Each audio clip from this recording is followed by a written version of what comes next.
რამდენიმე დღის წინ რუსთავიორის ეთერში იყო ვანო ჩხარტიშვილი და იქ თქვენზე იყო საუბარი და არ მომისმენია სხვათა შორის, იმიტომ არ მაინტერესებს ამ ადამიანის, იმიტომ რომ ეს ადამიანი არის, კიდევ ვიმეორებ, არც მინდა მას პასუხი გავცე პირდაპირ გეუბნებით, იმიტომ რომ ის საქმეები, რითაც ის იყო მთელი ცხოვრება დაკავებული, ჩემ კომენტარს არ იმსახურებს. უბრალოდ აი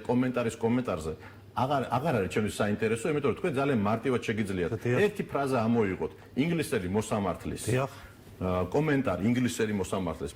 კომენტარი მასზე და იქ დაამთავრებთ ესე თქვა საუბარს და ეხლა მაგ საუბარში არ შემოყვებით, იმიტომ რომ არა ფაქტი მოიყვანა და ამის გადამოწმება მინდა თქვენთან რამდენად შეეფერება ეს სიმართლეს. მან თქვა რომ კონსტანტა ბანკი გახსოვთ თქვენ ალბათ ეს ამ ბანკს როცა შეუქმნა იმ ხელისუფლებამ პრობლემები შუაღამისას მოხდაო ტრანზაქციაო რომ მაშინ ტიბისი ბანკი დაირღვა ხო მაგის თქვა ანუ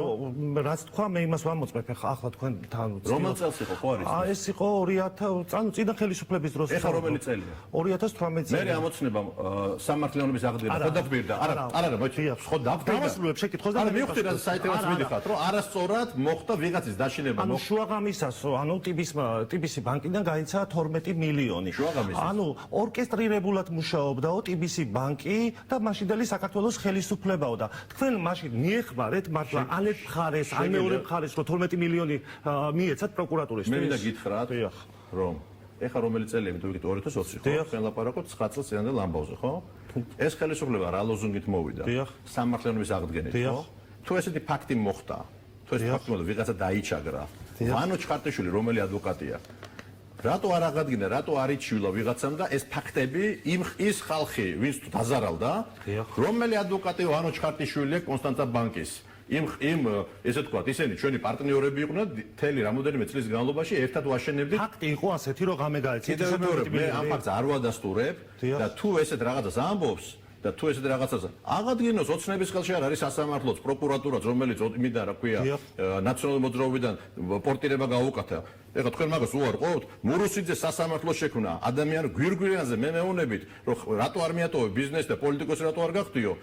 მაგას მეუბნებით და ამ დროს იმაზე თვალს ხუჭავთ თქვენ არა შეიძლება ის ხალხი ვინც თქვენ კითხვას გაძლევთ იმაზე თვალს ხუჭავთ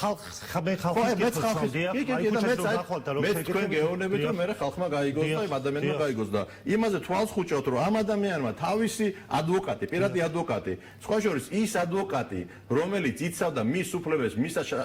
მიშა სააკაშვილის ხელისუფლების დროს როცა ბიძინა ივანიშვილის ფულის გათეთრებას აბრალებდნენ ამოიღეთ კადრები და თადუმაძე უცბად ხდება გენერალური პროკურორი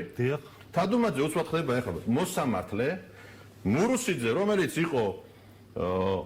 ნაციონალური მოძრაობის ერთ-ერთი ყველაზე ოდიოზური ასე თქვა მოსამართლე ხდება